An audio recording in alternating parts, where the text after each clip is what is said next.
My name is Ron Carrico. I'm with the San Diego Air and Space Museum, and today we have an interview with Joe Engle. There's Major General, U.S. Air Force, Joe Engle, who flew the X-15 and flew the Enterprise Space Shuttle, the Columbia Space Shuttle, and the last one, I can't remember which one it was. Discovery. Discovery. So, and he's the only man that's ever flown one down from space, a space shuttle that is, and landed it. Let him tell his own story here. Start off, where were you born?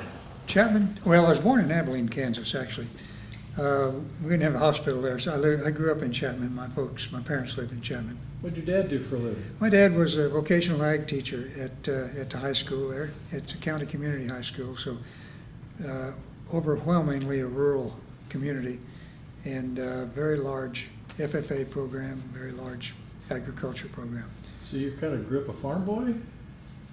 Kind of. I grew up on the edge of town. We had a few acres on the edge of town, and Dad always had cows and sheep and different kinds of animals around, primarily to use as examples in his vocational agriculture classes. What year were you born? 1932. So you were 9 years old when World War II started. Yeah, that's right. Do you remember Pearl Harbor and all that? Yeah, I do. Oh, just tell us briefly what you remember. Your impression, your feelings of what happened that day. Well, I think like everyone else, was really surprised, caught totally off surprised and off guard. I don't think at 9 years old you really comprehend what's going on and what's going to happen. I remember right away I had visions of being able to join the Air Force and fly fighters, and that's what I wanted to do. And now when the war ends, 5 years later, now you're 14, 15 years old, still the same kind of feelings? Still same kind of feelings. I grew up, I always wanted to be a Flying Tiger, P-40 Flying Tiger pilot, and fly with Tex Hill and the AVG and shoot down Jap Zeros. And when the war was over, Dad said they want you to go down to the church and ring the bell in the belfry, and the war's over. And I really had mixed emotions. I was glad the war was over, I guess. I'm too young to really appreciate that, but the main thing I could think of was that I wasn't going to get a chance to fly P-40s and shoot down Jap Zeros now because it was all over. But education was always important to you, is that right? Not as important as it should have been. I wanted to fly. I didn't really have any desire to be an engineer. I hadn't really thought seriously about going to college. I just thought as soon as I could get enlisted in the Air Force and go to cadets and fly, that's what I wanted to do.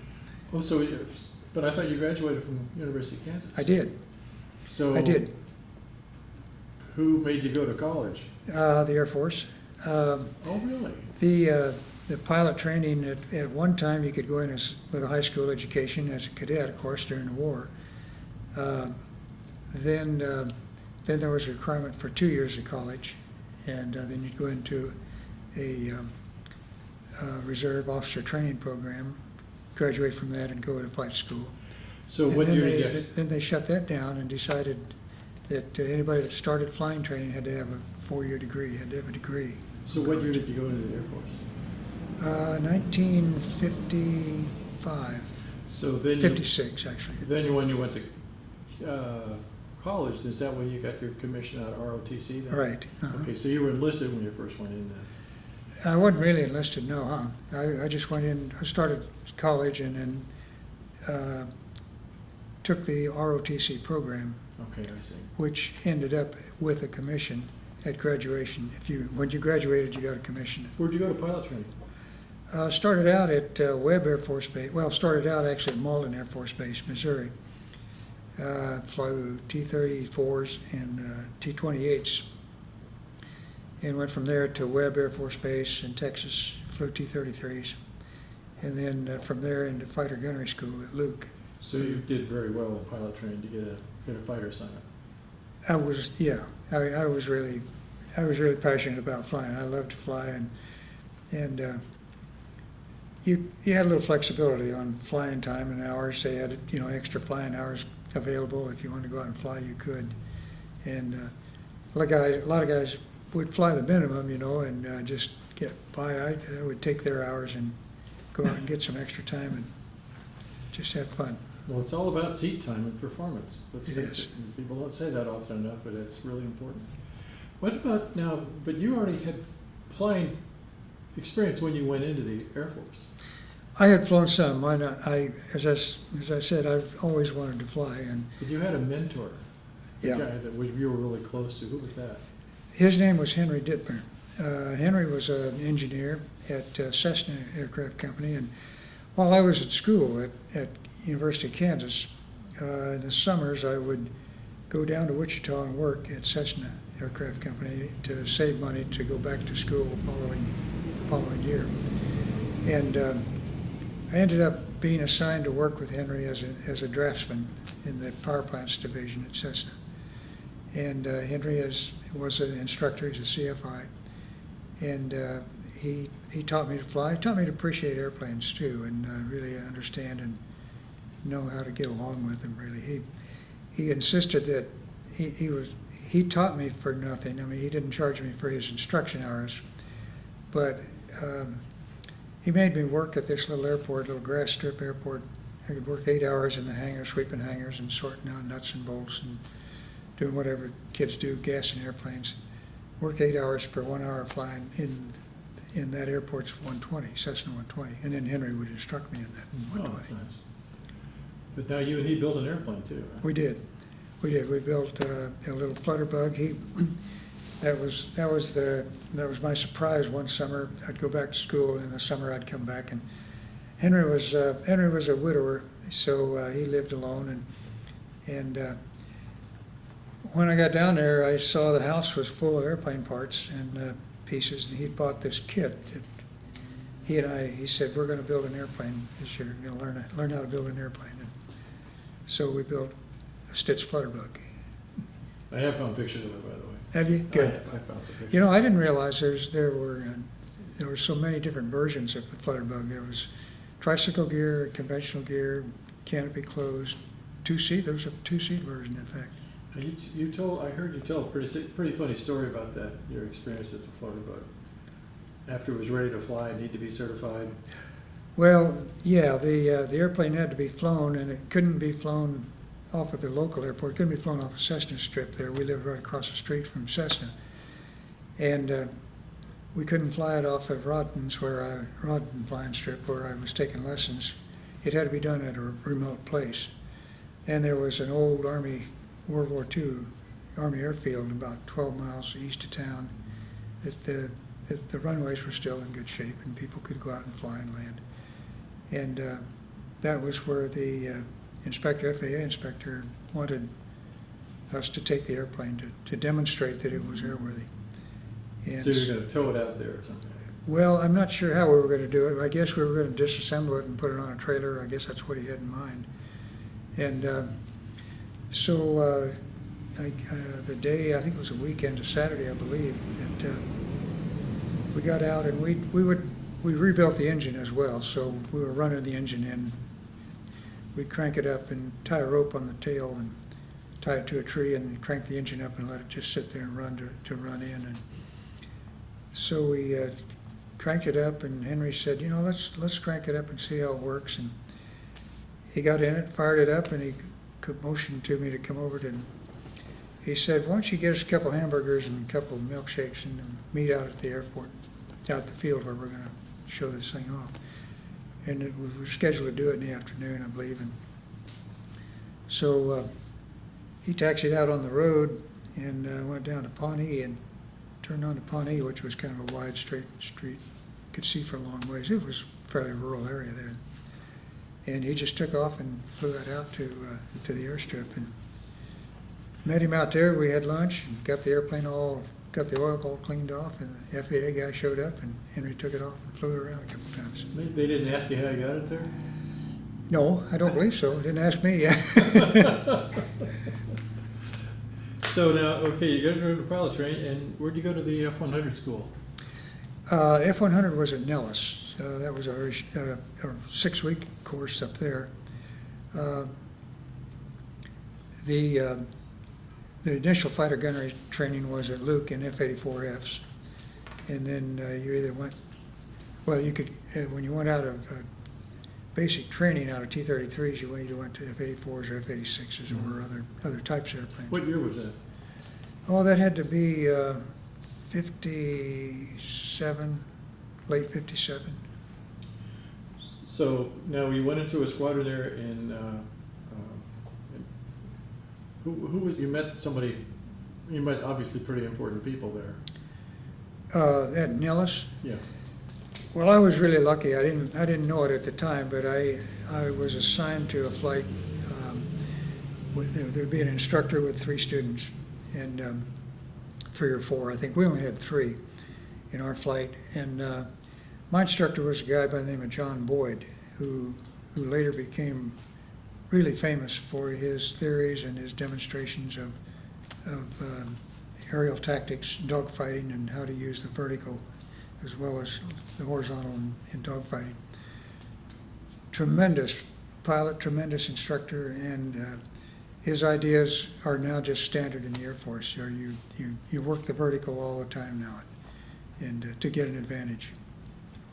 Were they, so that's 57, and they were still, there was a single ship type fighting, or 2 ship, or figure 4, or? Well, the basic formation was a 2 ship, an element, but 2 elements made up a flight. So it was a fingertip 4 was your basic. When you were going out to patrol an area or to rendezvous or go cross country or something, you were in a fingertip. Right.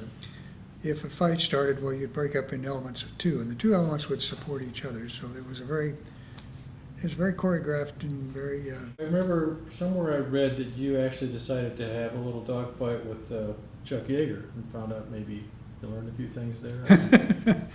Well, I was at George. I was assigned out of Nellis. I was assigned to George Air Force Base and I wanted to go there because it was close to Edwards, and I figured, well, I'll be close to test pilot school. I can go over and check on my application. So you had test pilot school in mind all along? From college. After I got in college, Really? Yeah. Oh, wow. Okay. Yeah, and I got assigned to George. I didn't get assigned to Chuck's squadron. He was commander of the first Fighter Day squadron there. But our line shack was right next to the first Fighter Day, and I'd go over and sneak over and listen to him brief his flights and watch him walk out the airplane and try and imitate him. And No kidding, really? yeah, oh yeah, yeah. He was a real icon to me, and a real mentor, real role model for me. He and Don Waskey, who was our ops officer, they'd gone up to Nellis to check on some training that we did up there periodically.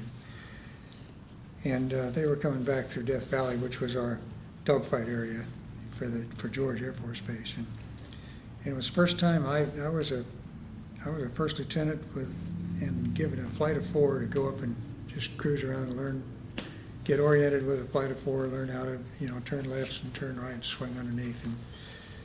And we were up there practicing away, and I saw these 2 airplanes coming back from the northeast. Figured they were coming back from Nellis. And so I called the flight and we assembled them, and we were set up high and in the sun to roll in. And 2 of us took one airplane and 2 of us took the other airplane. We figured we had those guys dead to rights. Didn't know who it was. Turned out it was Chuck and Don Waskey, who was another excellent pilot. And they really cleaned our pile that day. How did you actually get into test pilot school? There was a requirement to have 1,500 hours of flight time in high-performance airplanes, and had a college degree. It didn't require an advanced degree, just a bachelor's degree. And your degree was in? My degree was in aeronautical engineering, Okay. which was a real advantage because it was, of course, it applied to being a test pilot, really. Right. And so I had applied long before I had the 1,500 hours, and then I would just update my application periodically and go over there and talk to the instructors and hang around the school. And I think that Chuck, having flown with him there at George, he was at Edwards and back reassigned at Edwards again. And I think he had a great deal to do with my getting accepted into the test pilot So school. what is it that, what are the hallmarks of a good test pilot? What do you need to be a good Well, first you have to be incredibly handsome. without saying it? I think, I don't know that there's any magic mix to being a good test pilot. I think being able to control an airplane, be smooth on the controls, and place it in a condition, either an airspeed or a dynamic pressure condition or a G condition, where stabilized so that good data can be acquired and taken, and be disciplined so that you're flying. You could sit down with the engineers ahead of the flight and find out what they need, what they want, what kind of maneuvers are going to give them the most information, and then you go up and fly those maneuvers. Now, reading about Chuck Yeager's book, or books about Chuck Yeager, Mhm. it seemed that he was really, really good at hitting the numbers that they wanted consistently. Yeah. So that's really part of it. Oh, absolutely. Yeah. But a lot of test flying is rather mundane and boring, I would guess, wouldn't it? Oh, some of the flying is repetitive. Yeah, the performance, a lot of performance flying is you got to repeat different conditions so that you have a lot of data points so that you can get a good data curve, and that goes into the handbooks on range and altitude and missions. Now, besides the two airplanes we're going to talk about here in a minute, what else did you fly besides the X-15 and the shuttle? What other flight tests did you do? What other airplanes? Well, when I graduated from the test pilot school, I was assigned to fighter test there at Edwards, which was really the prime assignment to get. And at that time, they were testing modifications primarily on all of the Century Series airplanes, the F-100, 101, 102, 104, 106. There were some new fighters coming along, the F-4. The Air Force was started to purchase some F-4s at that time. Up till that time, it was a Navy airplane. So there were some modifications made to the F-4 to make it an Air Force airplane. And the F-5, a little north of Talon, F-5 was a new airplane coming out. We didn't have the series, the F-15s, F-16s yet. So of the 102, let's see, the Century Series, 101, 102, 104, 106, 105, which yeah. would be the ones that, what was the one that you like to fly the best? Oh, it kind of depends. If you wanted to go fast and zoom high and eventually to practice landings for the X-15, the F-104 was far and away the best airplane to use. If you wanted to go out and dogfight with somebody, probably the 106 was as good as any airplane. The only drawback was it didn't have a gun, so you could get back behind a guy real good and get him in your pipper and go guns, but you didn't have any. Yeah. And we had one of our docents flew all of those airplanes. Yeah. And he liked the 102 the best. He said it was, and he was an ADC guy. Uh-huh. So he flew a lot, and he wasn't too crazy about the 106. He thought it felt heavy. It was heavier, but it had more power. It had more thrust. Oh, yeah. And if you got a 102 and you turned real hard and real tight in a dogfight to get somebody to overshoot, you'd slow up. You'd use up a lot of your energy. And it was slower to get the energy back than the 106 was. But it was a good dogfighting airplane. It was a good airplane. So you were in the F-100 for, what, about 2 years or so? Let's see. I got there in 1950, late 57, and I flew through 58, 59, and in 1960 I went over to Edwards. Okay, so now you're in test, and now along comes the X-15. So was that a special program amongst the test pilots, or? It was. In fact, the X-15 was a joint NASA, Navy, Air Force program. And it had, at one time, at some time during the sequence, it had pilots from all of those services, as a matter of fact. Now, there were basically two big things going on with the X-15.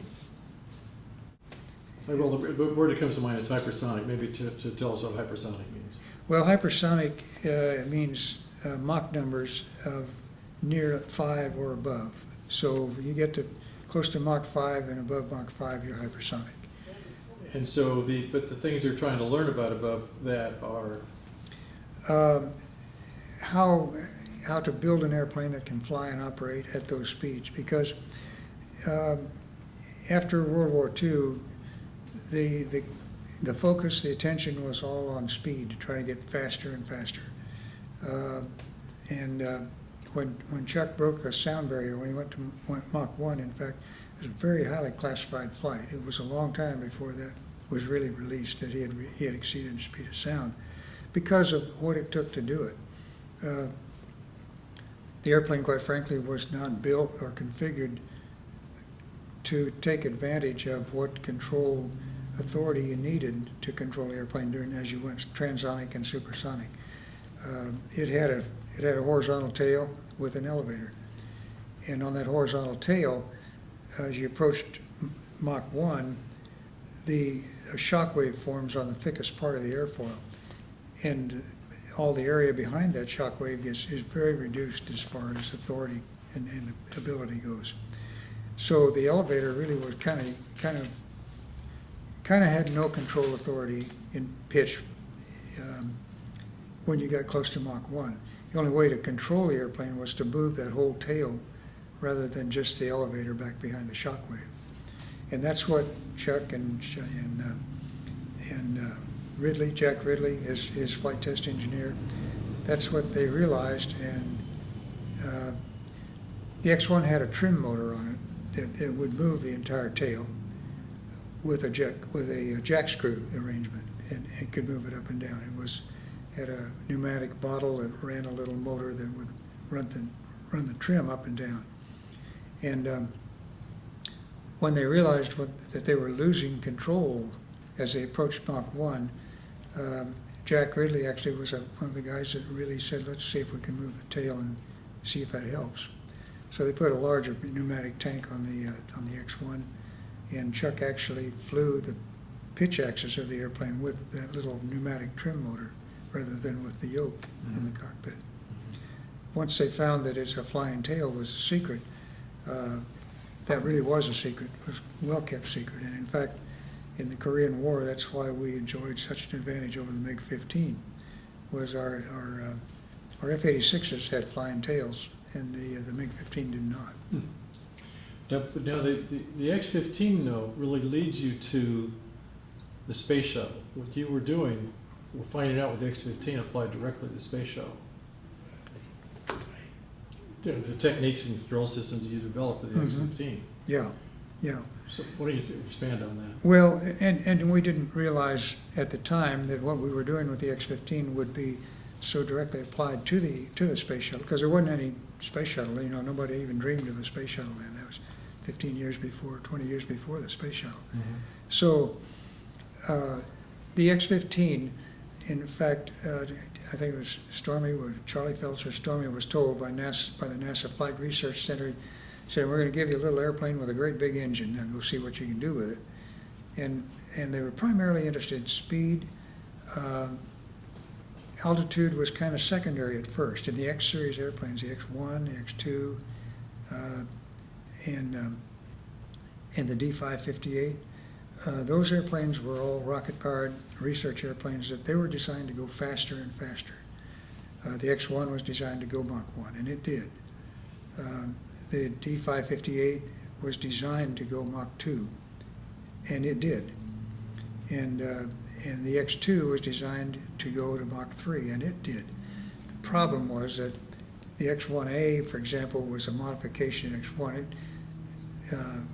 When 558 got to Mach 2, the Navy owned the speed record. Well, the Air Force couldn't stand that, so Bell and Edwards modified the X-1, put more propellant in and stretched the fuselage so they could burn the engine longer and accelerate out to 2.5, so you get the speed record back. But that airplane never flew again, did it? Didn't Yeager spin it and down to? It went out of control because of one of the problems that was involved with this expansion of speed. The longitudinal or directional stability, I should say, the directional stability became very, very marginal the higher the Mach number. the tail wasn't big enough, really. It was blanked out by all the shock waves of coming off the airplane and the wings. When Chuck got out to 2.5 and he turned to fly back to the lake bed, the adverse yaw from the aileron input, the wing he was trying to bring up, the aileron went down, caused more drag. The inboard aileron went up and caused less drag. So as he was trying to turn this way, the nose would yaw the opposite direction. The same thing happened to Mel Apt on the X2 at Mach 3, or right at Mach 3. So we lost both those. Well, we lost the X2 and Mel. We didn't lose the X1 or Chuck because he was able to recover and bring it back. But one of the lessons being learned in this expansion, in this envelope expansion of speed, was that you need a lot of directional stability when you get going out that fast. So the X-15 was the next in a series of these X airplanes. And as I say, the objective, really, the focus was really on speed more than altitude. X1 went to about 70,000 feet, but that was just because that was a good altitude to go to get accelerated out to the speed. The air gets less dense up there. X2 went to about 110,000, the D558 to about 110, and the X2 went to about 120,000 feet. But those weren't really goals. Those were a result of the profiles that they were flying to get out to the speeds, because the feeling was if you build a fastest airplane, you're going to shoot the other guy down. And so speed was really the objective. So it wasn't until the X-15 that altitude became a factor also, because they realized if you're going to go that fast, you're going to get up into the atmosphere that's very, very rare, not very dense. And you're going to need to be able to fly where you don't have a lot of control authority from surfaces. Now, one of the things is some of the airplanes that were flying up to Mach 2 and Mach 3 in the early 60s were rockets. But not that far away, there were guys flying A-12s that were doing Mach 3 Yeah. with jets. And did y'all know about each other? Oh, yeah. Yeah. Oh, yeah. Yeah, and the A-12, SR-71 A-12 was an amazing airplane. And you're right, it got to Mach 3. It flew Mach 3 for long, extended periods of time. Mach 3.3 and 3.4. Yeah. It was a dash speed, I think. Yeah. But again, that was the heat was the limitation on them, but not so much the skin, it was more the turbine inlet temperature. Yeah, you're right. But what you were and the turbine inlet temperature really was a limiting factor on the F-104 as well, Really? at Mach 2. And that's interesting in that they felt, they learned that there was enough difficulty in building airplanes in quantity, if you're going to have a fighter fleet, that you had to change the metals, the material, and the manufacturing processes from aluminum to an alloy, a steel or nickel or something of that nature. And it was just prohibitive to do that. And about that time, the realization was that we can get out to Mach 2 with aluminum, and then from Mach 2 on, we'll have a missile that can go on out to those speeds and catch the fast airplanes. Yeah. Now, the X-15 is made out of something different. What's it made out of? It's made out of Inconel X. It was the trade name. It's steel, nickel steel alloy. And good to how many degrees? Oh, we recorded temperatures 12 to 1400 degrees on sharper leading edges, not real sharp, but on leading edges of wings and tail surfaces. And so how the techniques and control systems apply directly to the space shuttle. And that's, I suppose, it was mostly the re-entry from the X-15. It was. For the X-15 contributed operationally to the space shuttle. The idea of flying an airplane with a rather low lift-to-drag ratio, which means it has to glide at a pretty steep angle, and unpowered, flying that approach and landing unpowered. There was a great deal of hesitation initially on the space shuttle that there needed to be turbojet engines that could be deployed after you came back from space in order to fly a reasonable final approach angle for landing. Let me show you a video here. Okay. Some of the video, you can just go ahead, maybe you can tell from there, and you can kind of tell us what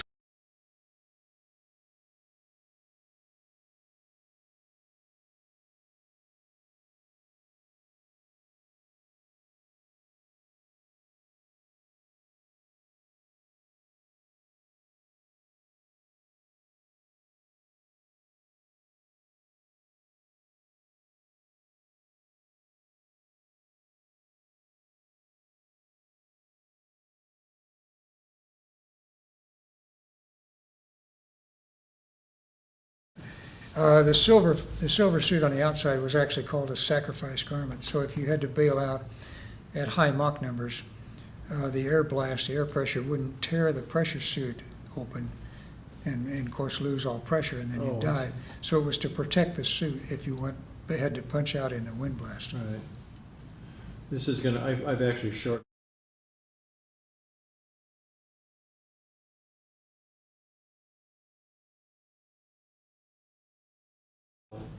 This seems to be your first flight in the X-15.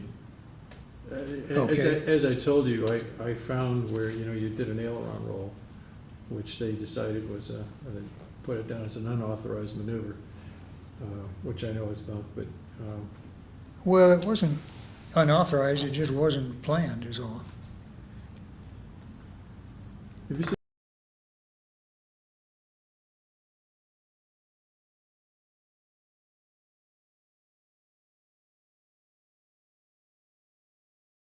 Well, it said it's a 50% power flight as well. That's probably could be my first flight. It was Only up to- 30,000 pounds of thrust? Wow. Yeah, and it was it was relatively benign profile to fly with the X-15, but of course your first flight in it, initial flight in it was about Mach 4, 4.2, and up to maybe I 75. think this is where you can actually see the, you can see the contrail, and you can see the chase planes catching it too. Apparently when you're coming back down again. Yeah, And this is where when you rock wing to wing 90 degrees. And what was the 90-degree rock for? What just orientation, just getting used to the airplane, get the feel for it, see what, with different roll accelerations, how much yaw you got, so that you could see how far away you were from the same kind of conditions that got Mel Apt and got Chuck on the X2, X1. It seems to be really pitch sensitive. It seems like the horizon's going up and down a lot. Well, and I think that's partly because that's not real time. That's that's real film there. That's not digital, and so there were reels of film. So they had to run the camera slower in order to get the entire flight. So when it was played back, it looked like things were happening faster than normal. But there's some pitch adjustments that are going on. I'm sure there are. And How did you handle the tremendous trim change that would be from the unbelievable? you had electric trim, a trim wheel that with your thumb you could move it with your thumb. One thing I think is really worth talking about, like you told me, was the size of the tail. Yeah, That really unusual tail we see all the time. the lesson was learned on directional stability, that you needed a lot of directional control, a lot of force back there at the tail end in order to keep the nose forward, so as you turned and banked, the nose didn't swap around on you. And I don't know, did you want to use the model? Right there. Yeah, yeah, And then you can see the chase planes coming up and going past you there. yeah. That's actually closer down. There's Three Sisters Tri-Lake Bed. The X-15, when it was empty of fuel, it only weighed 15,000 pounds, and it was a very, very maneuverable airplane. Very responsive, very solid flying. You could tell you had a lot of control margin, a lot of robustness in the control system. And on that roll, that was, as you said, that was my first flight in the X-15, and I was feeling the airplane out, watching the instruments, watching the yaw indicators with different roll rates to make sure that there was plenty of margin in the airplane while I was maneuvering. And I remember Bob Rushworth called me and said, "Well, Joe, you better look out. Go ahead and start looking out the window and get yourself set up for your landing pattern now." And we'd come in over the field and then do a 360 overhead. It's a good time to explain energy and energy management. Energy is used in this expression means total energy, both your potential energy, which is the altitude. That means how far you can glide. The higher you are, the farther you can glide. And the faster you can go, the faster you can pick up speed.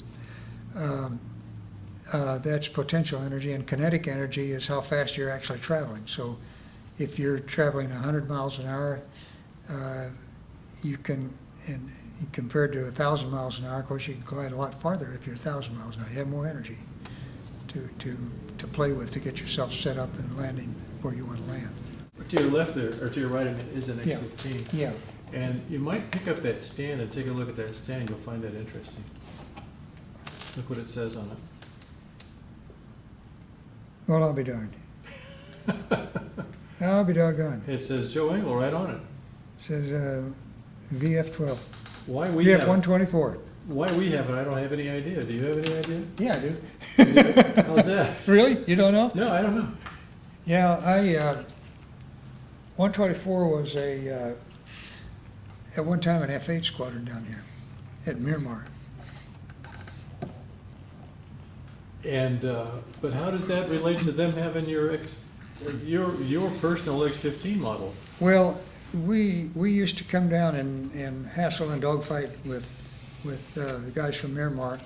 We out over El Centro and out over what's the Salton Sea. And I was down with a T-38 one time, and we were on the radio with some guys that had been out shooting traps, I guess, on the boat, and we agreed that we both had enough fuel. We'd get together for a quick one before we had to go home. And so the standard thing was meet you over Salton Sea at a certain altitude. And I got into a good dogfight with Crusader, and Crusader was a very good dogfighting airplane, extremely good. And I'd gotten in behind him, and he did the very correct, very classic thing to do is to get turned up into the sun, head for the sun, and as soon as he knew that I was right behind him, having trouble seeing him with the sun and with him between the sun and I come back on the throttle and open the speed brakes, get all the drag out you can, so that who's behind you doesn't see those things happening, Sure. And you'll overshoot, and then he'll flush you out in front of you and have you dead to rights. And so he did, and by the time I saw the speed brakes out, it was too late. He'd already slowed down, and I was going on beyond him. I thought I was dead meat, and I overshot up high, and I figured he'd just roll in behind me and have me, and I'd give him a salute and head back to Edwards. He said he rolled out wings level and didn't maneuver, and I was up above him. I slowed up, and I came down. I did a couple of barrel rolls trying to get slowed down, and pulled up alongside him. And I had the throttles at idle and speed brakes out, and he looked over at me and saluted, and the canopy went, and he punched out. What had happened was when he had pulled the power back, real fast. The master switch was guarded, I think, on the F-8, and it shut down the engine, and there was no procedure in engine restarts to check the master switch to see if it was on. Jeez. Couldn't get it relit, so he Yeah. glided a ways and finally punched out. And so I got invited down after the smoke cleared. I got invited down to a Friday night get together, and we had a very good time. And Why don't you show us the T-38 there? You got a T-38 right next to us. yeah, Just to show the witnesses what a T-38 looks like. yeah, yeah. This is the T-38 Talon. It's what they still fly in undergraduate pilot training. It's undergraduate pilot training. It's a very, very good little airplane, very maneuverable. It doesn't have a gun, though. You can get behind a guy with it, but you can't do any good with it because it doesn't have a gun. Yeah, that was my favorite airplane to fly. So. Yeah. Anyway, tell us about the tail. You can hold that up a little higher and show us what's going on. You bet. With that tail. We've talked about directional control, directional stability. And the problem is that if you're flying along and you want to bank to the left and turn back toward the base, the ailerons, if you bank, let's say you bank left, the aileron on the right wing goes down in order to lift up the wing, and that causes more drag out here on this wing.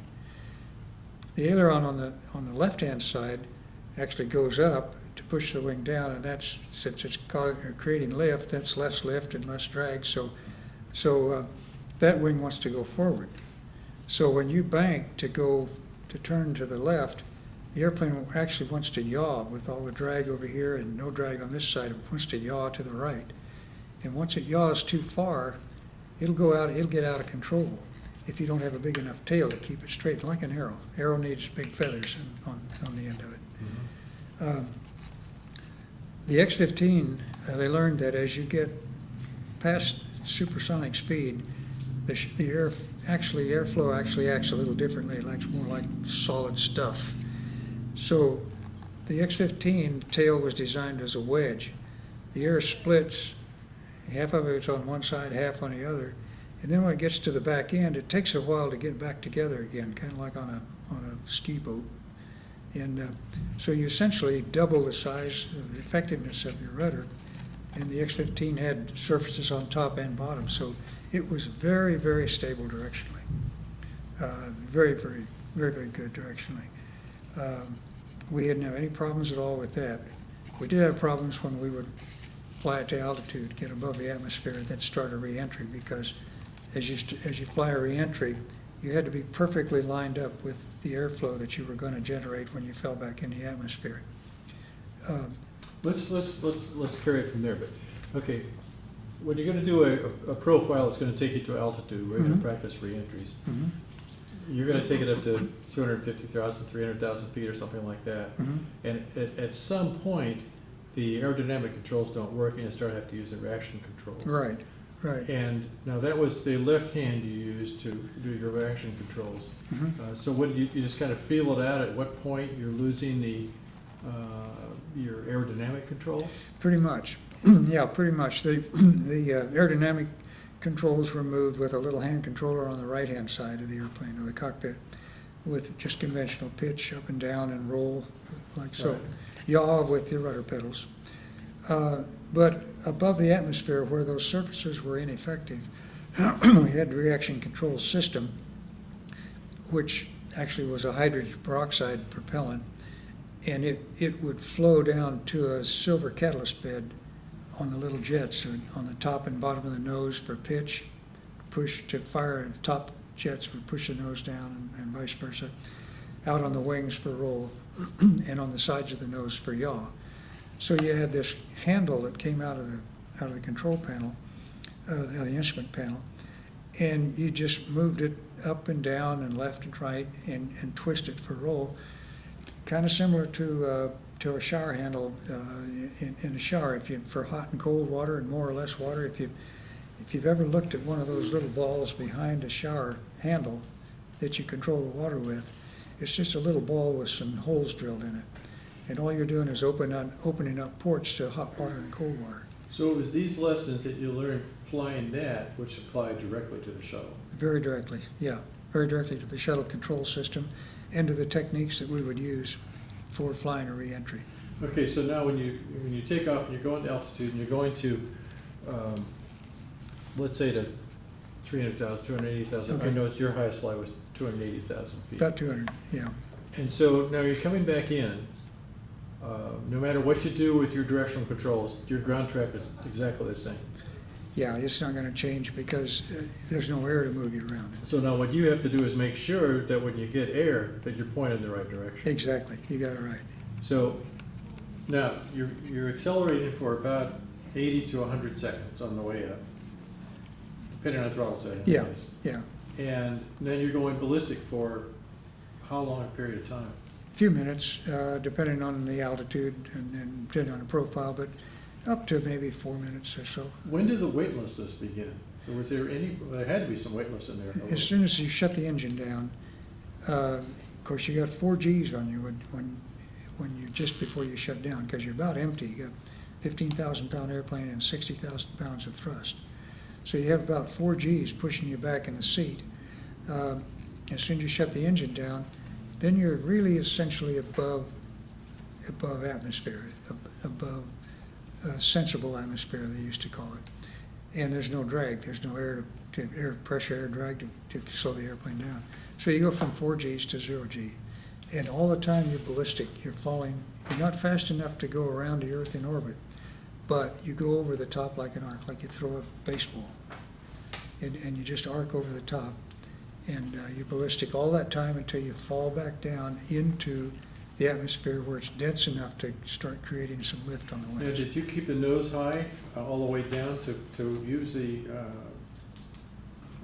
fuselage of the airplane to kind of slow you down? Well, the fuselage and the wings, the entry, as you entered, you'd fly out at a 45-degree angle for altitude flights. Two quick questions. Okay. I read that the acceleration from Mach 5 to Mach 6 took 6 seconds. Yeah, that's probably about right. I've never really thought of it, yeah. That's, my God. Well, you're getting pretty light, so you got 4 Gs. But that's like 600 miles an hour in 6 seconds. I mean, what dragster can top that? I mean, that's... So, and then the other thing I read was Milt Thompson, I think it was he that said it was the only airplane he ever flew when he was happy when the engine quit. Yeah, that was a great comment that Milt said. I don't know. I never was happy necessarily when it quit. We had these profiles that we were very, very focused on flying as accurately as we could. And so now let's just carry through. So all right, so you've entered the atmosphere. You're coming down nose high, I presume. I think you told me 25 degrees nose high, something like that, as you're coming in. well, no, 25-degree angle of attack. Angle is of what attack, we were okay. flying. But so it would go out at 45 degrees angle. So you're going to fall back in at 45-degree angle then too.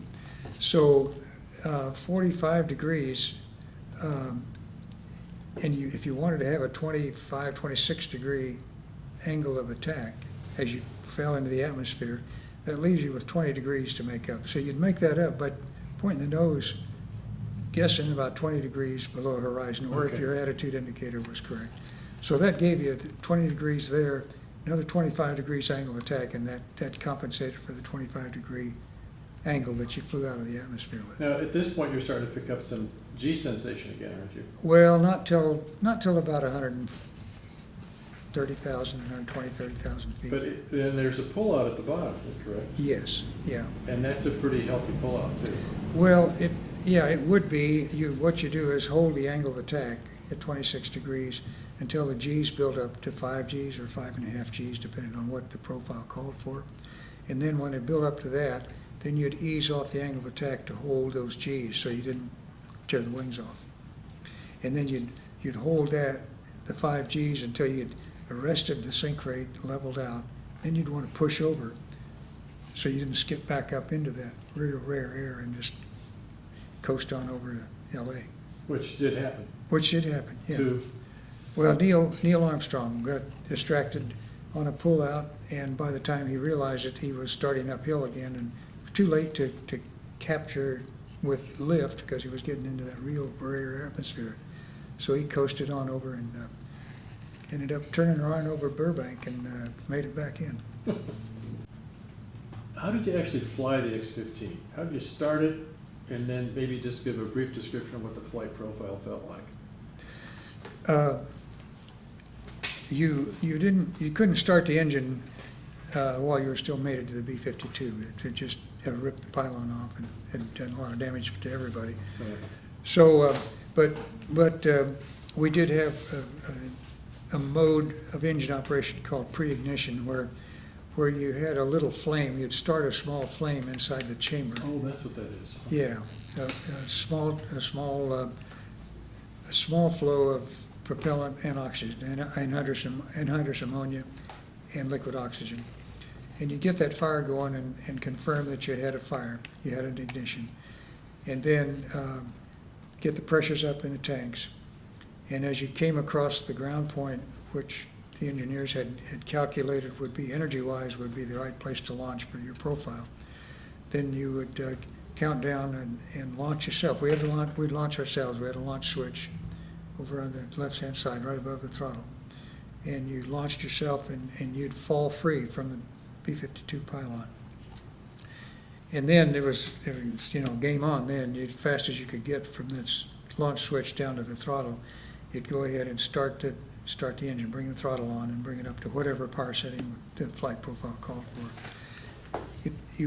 While all that was going on, you'd make sure that and fly the airplane to an 11-degree angle of attack, which would keep it from just falling straight down, but it wouldn't stall out either. So you'd hold 11 degrees, which would give you a fairly steep and steepening glide angle until the thrust came on and started to give you airspeed. Then you could pull up and start the climb. Two basic profiles that we flew were the speed or the heating profiles, which were relatively low altitude, about 105, 110, maybe 120,000 feet, and accelerate out to conditions of either Mach number or velocity or dynamic pressure to get aerodynamic data and heating data for the program. Or the other profile was an altitude profile where you would pull the nose up to 45 degrees and hold it to an energy level or a speed level, and then either shut down or fly to burnout, and the airplane then would coast over the top as we just discussed. So, let's say your 280,000 foot flight, or you did two, I think, that high. It would burn out at probably 110, 120,000 feet, and the next 100,000 feet was just... It was, a little closer to 140,000, I think. And so then after that is the reentry procedure that we just talked about. That's right, yeah. We're kind of time limited here, so let's just go right to the space shuttle. So now you're the first, you flew off of the 747 in Enterprise. Correct. And I guess the main thing you told me the other day was it was what it felt like when you were taxiing out. I mean, I thought that was pretty funny. Well, you're really high up. I wish I knew how many feet it was. I really couldn't tell you. But you're very, very high up. In any airplane, when you taxi, it'll heel a little bit, just like a car will when you turn the corner. And being that far above the wheels, you really felt that you were swaying back and forth an awful lot. So when you made did you get off the Enterprise twice or just one time? Twice. You did both of those. And We did one. I did one with the tail cone on, and one with the tail cone off. Did they select you to do it because you were the X-15 pilot? Well, I think that I was picked to be one of the four people who flew the approach and landing test because I had the X-15 unpowered free flight experience like that. Yeah. Right. And so you punched off of the 747 and then just a straight in approach. Pretty much straight in. Yeah, especially with the tail cone off because it was only about a 2-minute flight, and so by the time you got off the 747 and got your nose down, you had to dive pretty steeply, about a 30-degree nose down. I think we went on STS 4. On ALT 4. We dove at about 30 degrees to pick up enough speed so you had energy to flare, put the gear down, and then What kind of indicated airspeed? 300 knots. Just hold it all the way down and then touch down at 200, 185. Something Yeah, like that. about 185, Turned 190. out it had more lift than you thought it was going to have too, didn't it? Yeah, I think it either had more lift or less drag, and I can't tell you which it was, but there was a little more performance as you got down into ground effect than they had planned on. So now we've just have more time. Actual takeoff in the space shuttle. I mean, apparently no one really takes it off. It's all done by. It's all done with the automatic flight control system. And so you're just sitting there when the guy says, "Well, just go ahead and take us through at the takeoff." Well, you're there so in case the guidance has a malfunction and is obviously not steering the airplane correctly, you can take over manually and fly. What is the 120-degree roll for? That is so that you go outbound on the inclination that you want in order to cover a north and south ground track over the ground that you want. The launch pad, you can't change it in a launch pad based on whether you want to go out due east or want to go to a northeast heading outbound to get a higher inclination as you go around the Earth, north and south around the Earth. So that roll, you come off the pad and you roll to whatever inclination you want I to get fly it. out, and then you fly out to that. Okay, I always thought maybe it had something to do with G-forces going up or whatever.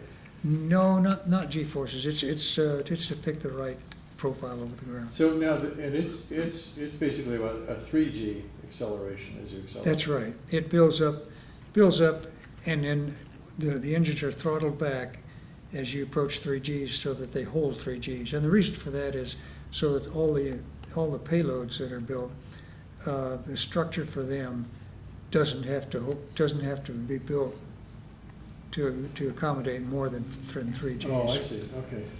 So in other words, you could pull like a lot more Gs if you wanted to. You could pull more Gs, yeah. There's a space. Tell us about landing that thing. Now, you're the only guy that's ever flown one down from space by hand. Why was that? Why did you do that? Well, we convinced the engineering community down at NASA that we really needed to get some true flight test data at all of the higher Mach numbers and altitudes and airspeeds, so that we knew how much performance we had, and so that we knew how much control margin we had in the airplane, as far as in case the CG, in case a payload was put inside and the CG was not exactly at the right place, somewhere else, too far forward, for example.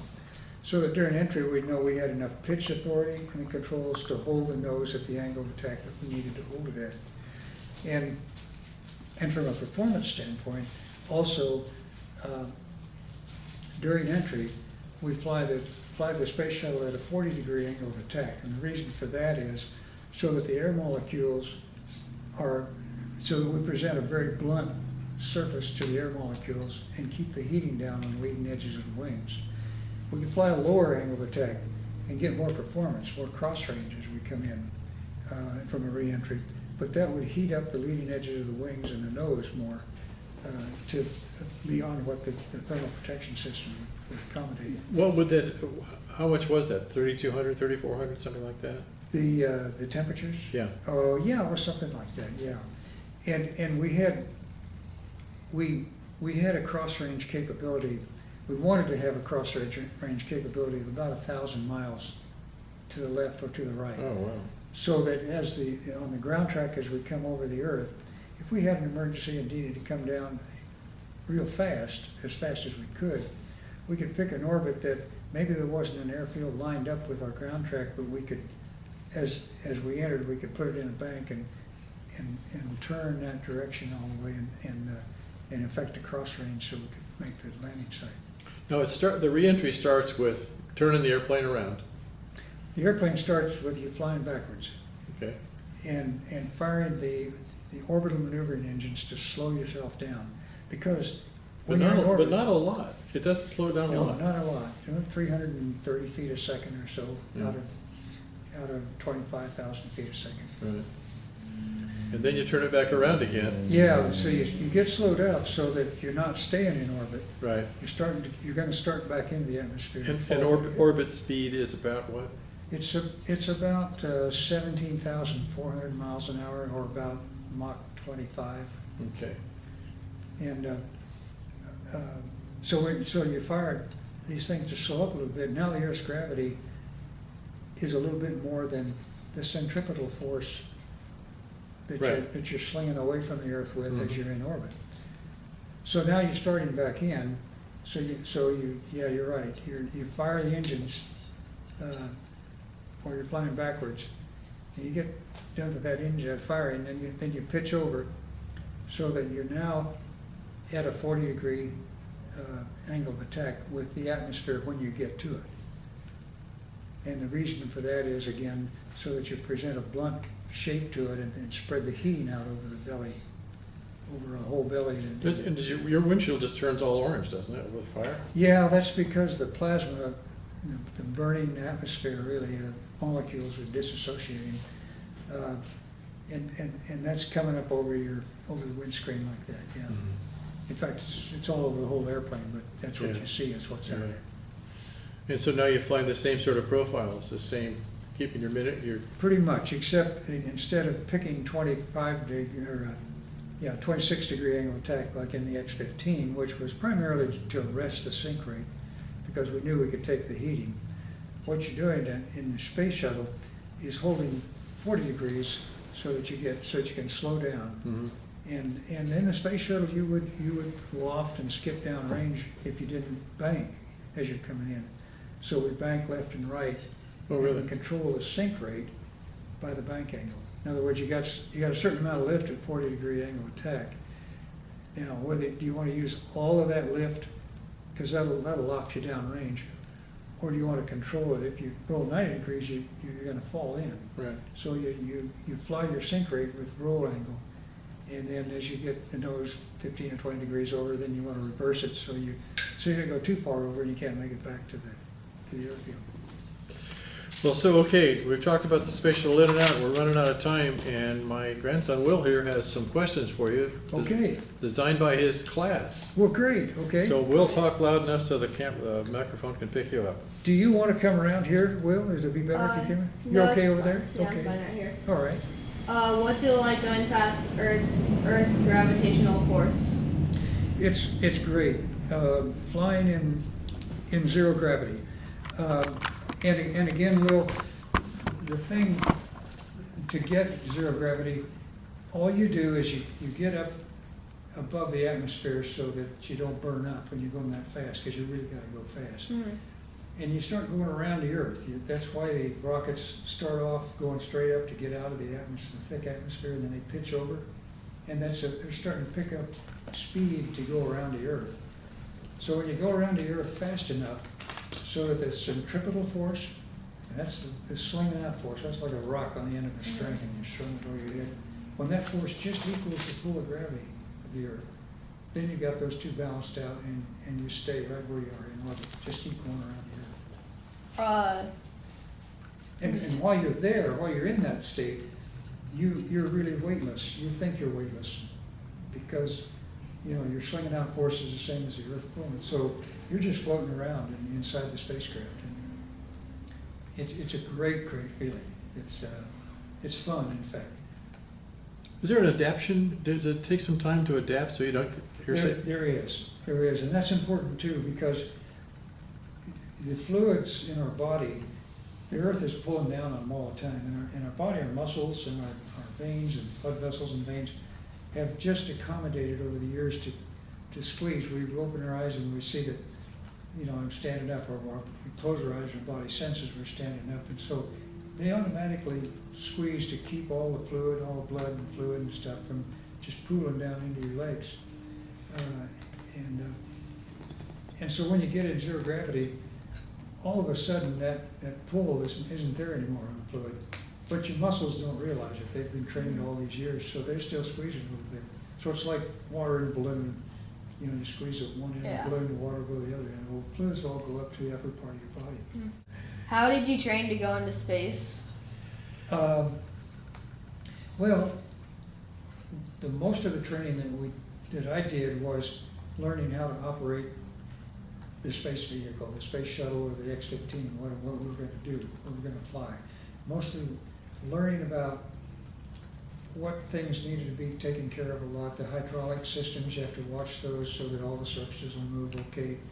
And you have to keep the electrical power system running, use oxygen and hydrogen to generate electrical power for the computers. And you have to learn to use the computers and run the computers to control the spacecraft. The working in space, you see guys go outside the spacecraft. They call it EVA, which means extravehicular activity. We practice for that in a great big pool, an enormous pool, and it's probably half the size of a football field.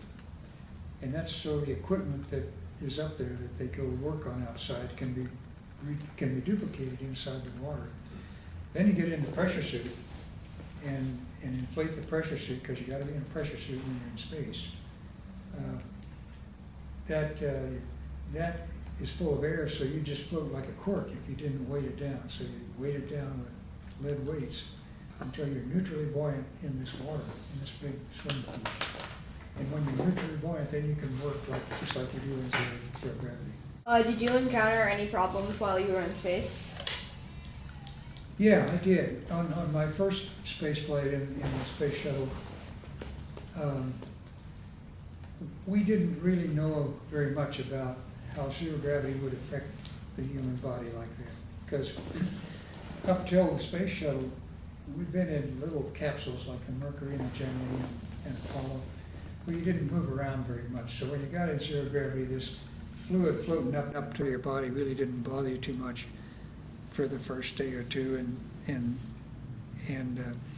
but then your body starts to adapt and relaxes and lets the fluid even itself out all over.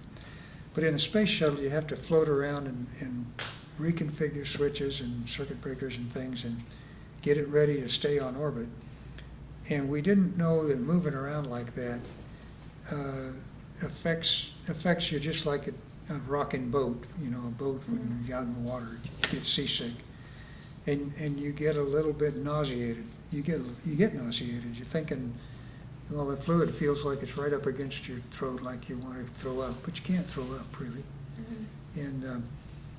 And so we didn't know at first that you have to be careful what you eat before you go into zero gravity. They used to have a PAO, public affairs guys with their cameras and stuff, and we'd come in and have this all-American boy breakfast, you know, steak and eggs, and we'd eat our way, and greasy steak and greasy eggs, and that stuff wouldn't digest very good. So when you got in zero gravity, that didn't set good at all, and that made you feel kind of sick. Mm-hmm. So we learned to be careful what we eat, and get a little bit dehydrated, in fact, a little thirsty when you lift off, just because you don't need all the fluid in a zero gravity system environment. What were your responsibilities aboard the flight? What were my what? I'm sorry? What were your responsibilities on the flight? What were my... Responsibilities. Oh, responsibilities, I'm sorry. I was the commander on the space shuttle. My job really was to direct the crew, to assign the duties for the crew, other crew members. We had an EVA, and I assigned 2 guys to be the EVA guys, another guy to run the big arm in the payload bay to help them out, and 1 guy to help with the navigation and control of systems on board while all this was going on. And then during the landing, my job was to fly it back in and land it. Did I have any what? Concerns before takeoff? No, I think everybody realizes that anytime you lift off on a rocket, it's kind of risky business. It's not, it's not like just going out and getting your car necessarily, but there's risk involved in a lot of things that we do. And I think we've learned that it really doesn't do any good to worry about what might go wrong. What you want to do while you're training is think of all the things that might go wrong, and then and train to decide what you can do to fix it or to live with it. And so when you get on the pad ready to lift off, what you're really doing is focusing on all the instruments and everything to make sure all the pressures are where they should be, all the temperatures are where they ought to be. And if they're not, then start adjusting things and valves and things and keep ahead of the problems. Keep going. All right. How did your family and friends react when you told them you were going into space? Oh, I think they were excited. I had been here at Edwards, or up at Edwards Air Force Base in flight testing, and so it was kind of an incremental. It was adaptation for me and the family, I think, too. There's no doubt that it was exciting and nice. It was fun to be part of it because they got to go see a lot of things and do things that they wouldn't have gotten a chance to do otherwise. When did you decide you wanted to fly the X-15? The X-15? Mm-hmm.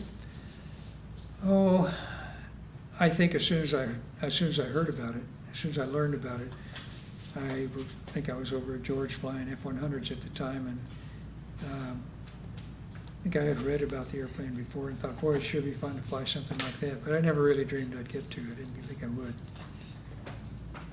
when you took the job to fly the X-15, did you know that you were going to go into space as an astronaut? No, I didn't. And to be honest, I really was not excited about doing that. I was happier to fly the X-15. That was really flying an airplane and flying a very basic airplane. And I could have been happy flying the X-15 a lot longer than I did. One more, I'm kind of done, but this is kind of random. Okay. What happens to water in space? To water? Yeah. Boy, that's a good question. That's a really good question. Because in space, water and food is kind of the same way, but in space, water is water.